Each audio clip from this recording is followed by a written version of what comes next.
नमस्कार साथियों, ICC by Indra Kumar channel में आप सभी का स्वागत है। बिहार डीएलएड एंट्रेंस एग्ज़ाम जो होने जा रहा है उसी का आज हम सेट नंबर 11 प्लेटफार्म से करवाने जा रहे हैं। तो आप लोग गौर से देखिएगा और आंसर बताते चलिएगा। आइए सबसे पहले हिंदी जो है 25 नंबर का है उसको देखते हैं। पहला क्वेश्चन कह रहा है विसमय अस्थायी भव किस रस में होता है। तो यह जो रस है उसका नाम है अद्भुत, एक का बी। फिर इसी प्रकार से दूसरा क्वेश्चन है ईश्वर को न मानने वाले व्यक्ति के लिए एक शब्द क्या है। तो ईश्वर को न मानने वाले के लिए एक शब्द है नास्तिक, 2 का डी। 3 का रहा है इनमें से तीक्ष्ण शब्द का विलोम कौन सा होगा। तीक्ष्ण शब्द का विलोम क्या होगा, तो होगा सी, मंद।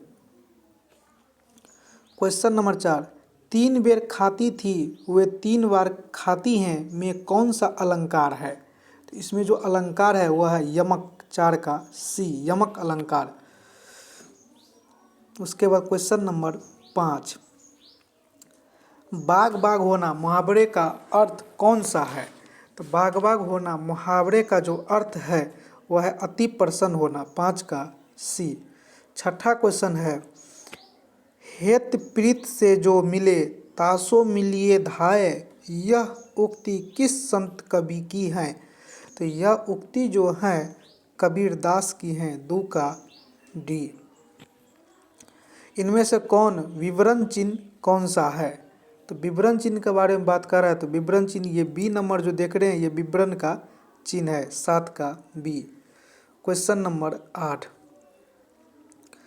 मिलने के पल केवल 2-4 विरह के कल्प अपार, यह उक्ति किस रचनाकार का है। यह उक्ति है सुमित्रा नंदन पंत का, 8 का बी। 9 नेत्रहीन शब्द में कौन सा समास है। तो इनमें जो समास है वह है तत्पुरुष समास, 9 का बी।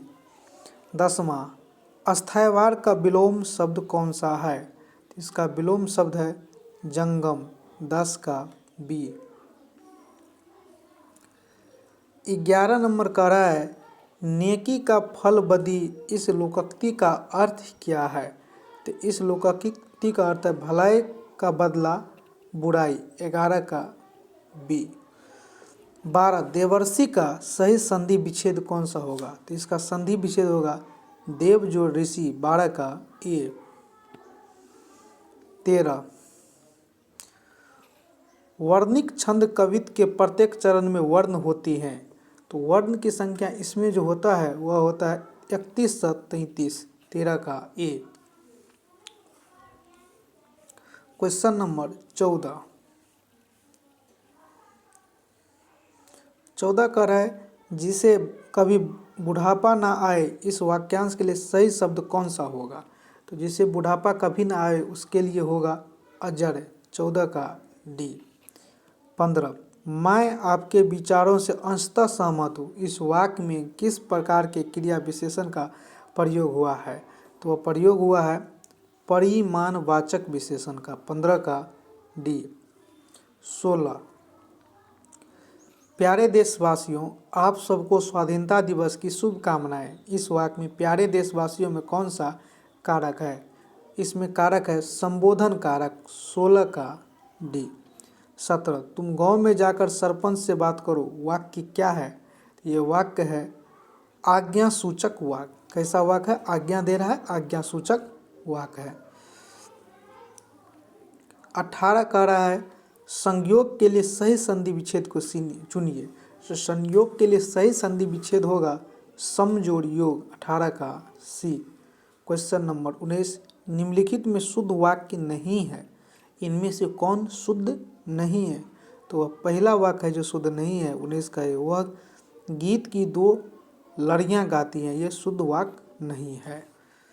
19 के बाद 20 जो मैं ऐसा जानती रहे खाली डैश किया दुख होए, नगर खाली डैश पीटती रे प्रीत न करियो कोई।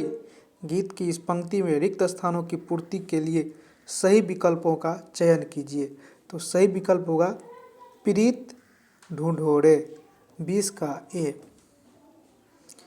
फिर 21 नंबर, श्रृंगार रस का अस्थाई भाव क्या है? तो श्रृंगार रस का अस्थाई भाव है रति। 21 का बी। 21 का बी। 22, नहीं पराग नहीं मधुर मधु नहीं विकास यही काल अली कली ही सौ बंदियों आगे कौन हवाल। इन पंक्तियों में प्रयुक्त छंद का नाम बताइए। तो प्रयुक्त छंद जो है 22 का वह है डी, ये है दोहा छंद। 23, पीताम्बर निम्न में से किस समास का उदाहरण है? तो पीताम्बर समास जो है वह है कर्मधारय समास का उदाहरण। 24, वीर या आल्हा किस प्रकार का छंद है? तो यह छंद है मात्रिक छंद। 24 का बी। और हिंदी का लास्ट क्वेश्चन है 25, अनुच्छेद को पढ़कर दिए गए सवालों को सही जवाब चुनिए। तो इस अनुच्छेद को पढ़िएगा और इसका सही जवाब कह रहा है देने के लिए। एक तरह से क्वेश्चन यही है, मानव भावनात्मक दृष्टि से सर्वाधिक निकट है। मानव भावनात्मक दृष्टि से सर्वाधिक किसके निकट है? तो वह सर्वाधिक निकट है 25 का ए, मानव के। 25 का। बढ़ते हैं क्वेश्चन नंबर 26 पर। ये मैथ का क्वेश्चन है, इसको आप लोग बनाकर देखिएगा, हम सिर्फ आंसर इसका बता देते हैं। 26 का जाएगा आपका ए, 27 का जाएगा बी, 28 का जाएगा बी, 29 का जाएगा बी, 30 का जाएगा ए, 31 का जाएगा सी, इसके बाद है 32।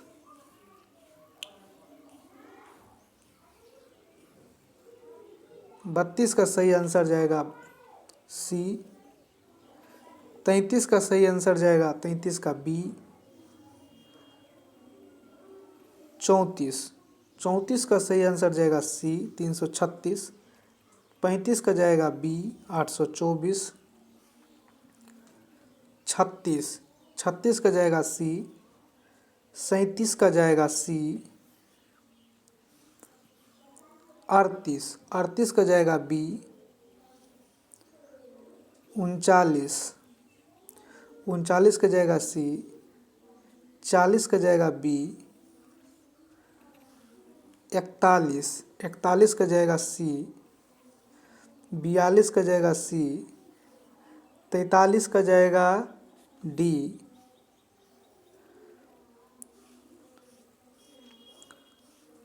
44 का जाएगा डी। 45 का जाएगा बी।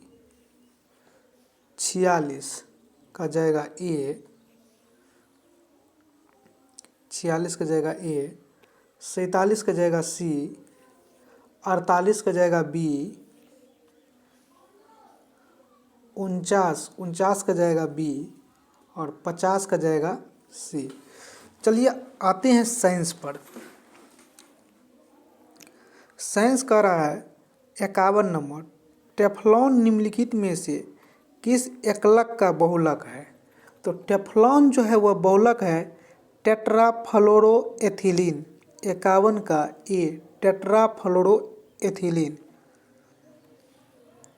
52, कपड़े साफ करने में प्रयोग होने वाले डिटर्जेंट है।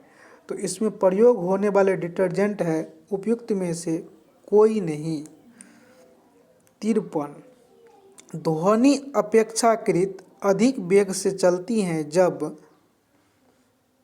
ऊपर के बी और सी दोनों, मतलब 53 का अगर हम बात करें तो 53 का सही जवाब जाएगा डी।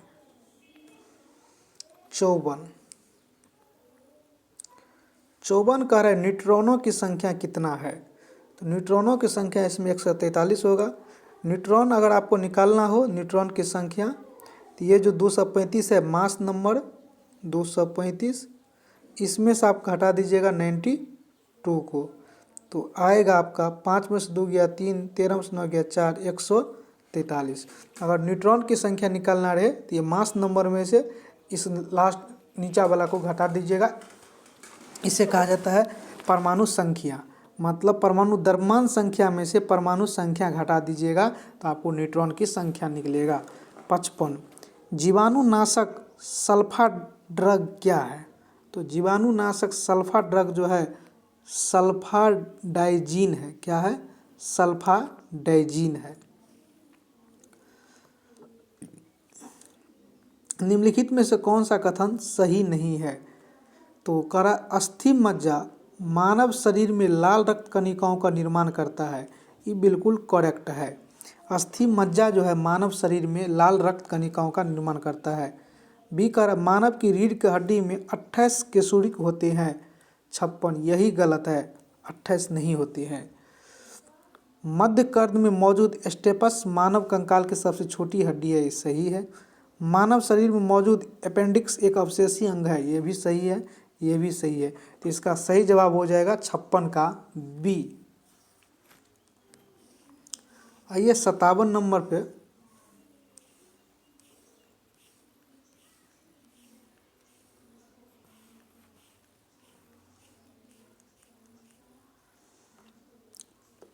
सतावन कार्य निम्नलिखित में से किस युग में सही सुमेल नहीं है? मतलब कौन सही नहीं है? तो विटामिन ए को रेटिनॉल कहा जाता है, बिल्कुल सही है। उसके बाद विटामिन B3 को निकोटाइनेमाइड कहा जाता है, ये भी सही है। उसके बाद कह रहा है विटामिन डी को टेकोफेरॉल, ये सही नहीं है। मतलब सी सही नहीं है। तो जवाब यही जाएगा सी। कह रहा है जो सही नहीं है वही जवाब जाएगा सी। विटामिन के का नाम फिलोक्विनोन है, ये बिल्कुल सही है। तो इसका सही जवाब हो जाएगा 57 का सी। 58 पानी में हवा के बुलबुला वैसे ही काम करेगा जैसे करता है अवतल लेंस। पानी में हवा का बुलबुला कैसे काम करेगा? अवतल लेंस के भांति। 59 निम्न में से कौन सा सबसे अधिक शक्तिशाली ऑक्सीकारक है? तो सबसे शक्तिशाली ऑक्सीकारक है F2। 59 का ए।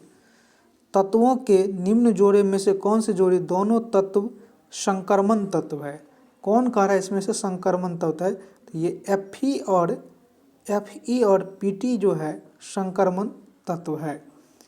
61 निम्न में से कौन सी झिल्ली संयोजित थैली पाचक एंजाइम से भरी होती हैं? तो वह झिल्ली है लाइसोसोम। 61 का ए। 62 जीव के वैज्ञानिक नामकरण या नामकरण के उस प्रणाली जिसका हम आज उपयोग करते हैं की खोज इनमें से किस वैज्ञानिक द्वारा की गई थी? तो वह वैज्ञानिक था कैरोलस लीनियस। 62 का डी। 63 विद्युत बल्ब पर प्रदर्शित विद्युत की रेटिंग 100 वाट का क्या मतलब है? तो इसका जो मतलब है, इसका मतलब है बी नंबर, बल्ब प्रति सेकंड 100 जूल विद्युत ऊर्जा व्यय करता है। इसका अर्थ क्या है? बल्ब प्रति सेकंड 100 जूल विद्युत ऊर्जा व्यय करता है। 64 जब बर्फ पिघलती है तो इसका आयतन घटता है। क्या होता है? आयतन घटता है। जब बर्फ पिघलती है तो क्या होता है? आयतन घटता है।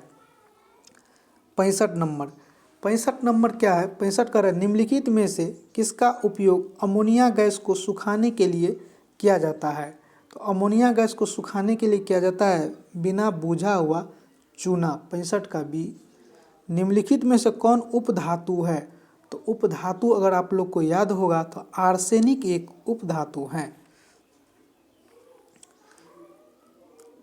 67 निम्नलिखित में से कौन सा रोग विषाणु जनित नहीं है? कौन कह रहा है इसमें से विषाणु के द्वारा नहीं होता है? तो हैजा जो है ये विषाणु जनित नहीं है। और ये एड्स, जुकाम, ये डेंगू बुखार, ये सब विषाणु जनित है। कोबाल्ट किस विटामिन में पाया जाता है? तो कोबाल्ट पाया जाता है विटामिन B12 में। 68 का डी। क्वेश्चन नंबर 69 कह रहा है मोल की संकल्पना देने वाले वैज्ञानिक का नाम क्या है? तो उस वैज्ञानिक का नाम है ऑस्टवाल्ड। 69 का बी। 70 रात्रिचर स्तनियों की आंखें किस वर्णक के कारण चमकती हैं। वह चमकती हैं ग्वानिक के कारण। 70 का बी। आइए अब सोशल साइंस को देखते हैं। इनाम भूमि किसे दिया जाता था? तो इनाम भूमि दिया जाता था विद्वान और धार्मिक व्यक्ति को। 71 का ए। 72 जवाहरलाल नेहरू निम्न में से किस वर्ष भारतीय राष्ट्रीय कांग्रेस के अध्यक्ष बने? तो यह अध्यक्ष बना था उपरोक्त में से सभी 1929 में भी, 36 में भी और 1937 में भी। जूट उत्पादन में सबसे प्रचुर प्रदेश कौन सा है? तो सबसे प्रचुर प्रदेश है पश्चिम बंगाल। भारत में वन अनुसंधान संस्थान कहाँ स्थित है? तो यह स्थित है देहरादून में। 74 का सी।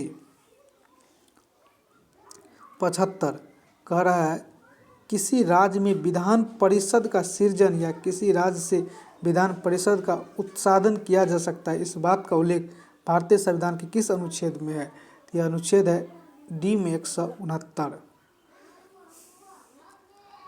निम्न में से कौन सी भाषा संविधान के 8वीं अनुसूची में सूचीबद्ध नहीं है? तो वह भाषा है राजस्थानी। 76 का डी। 77 भारत में कृषि पुनर्वित्त प्रदान करने के लिए शिखर स्तर के बैंक का नाम क्या है? तो उस बैंक का नाम है राष्ट्रीय कृषि तथा ग्रामीण विकास बैंक। 78 मराठा राज का दूसरा प्रवर्तक किसे माना जाता है? तो माना जाता है बालाजी विश्वनाथ को। 78 का बी। 79 पानीपत की दूसरी लड़ाई निम्नलिखित में से किनके बीच हुआ था? तो हुआ था अकबर और हिम के बीच। अब जा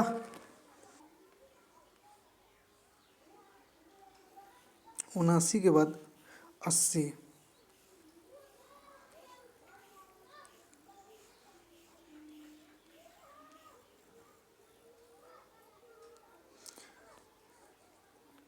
अस्सी का बारिंद्र कुमार घोष के क्रियाकलापों ने एक गुप्त क्रांतिकारी संगठन को बंगाल में जन्म दिया। वह था अनुशीलन समिति। 80 का ए। 81 भारतीय संविधान के अनुच्छेद खालिडैश के अंतर्गत हिंदी को संघ की राजभाषा घोषित किया गया है। 81 का डी। 343। 82 लोकसभा अध्यक्ष निम्न में से किसे त्यागपत्र सौंपकर पदमुख हो सकता है? तो वह है लोकसभा उपाध्यक्ष को। 83 14वें वित्त आयोग के अनुसार विभाजन योग्य शुद्ध केंद्रीय राजस्व में राज्यों का प्रतिशत भाग क्या है? तो वह भाग है 83 का डी। 42%। 84 भारत में किस क्षेत्र में प्रत्यक्ष निवेश इक्विटी प्रवाह उच्चतम है? तो वह है सेवा क्षेत्र। गीत गोविंद का लेखक कौन है? तो इसका लेखक है जयदेव। गीत गोविंद का लेखक कौन है? जयदेव। 86 उनके संगठन के आधार पर क्रम में रखिए। 86 का ए। पहले 1 फिर 4 फिर 3 फिर 2। 87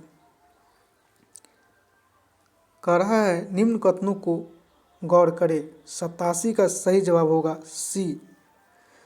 बिहार का क्षेत्रफल इतना है, सही है। बिहार भारत के क्षेत्रफल इतना प्रतिशत, ये भी सही है। क्षेत्रफल की दृष्टि से बिहार का स्थान ये है, ये भी सही है। 88 भारत का नियंत्रक एवं महालेखा परीक्षक पद एवं उससे संबंधित शर्त का उल्लेख भारतीय संविधान के किस अनुच्छेद में है? तो अनुच्छेद है 148। 89 भेड़ की तरह पूरी जिंदगी जीने से बेहतर है शेर की तरह एक दिन जियो, यह कथन किसका है? तो यह कथन है टीपू सुल्तान की। 90 गांधार मूर्तिकला की सर्वोत्तम कृतियाँ कब प्रकट हुई? इसका आंसर आप कमेंट बॉक्स में आप लोग दीजिएगा, इसका आंसर क्या होगा। तो आज के लिए इतना ही और फिर मिलते हैं आपको नेक्स्ट क्लास 12 में।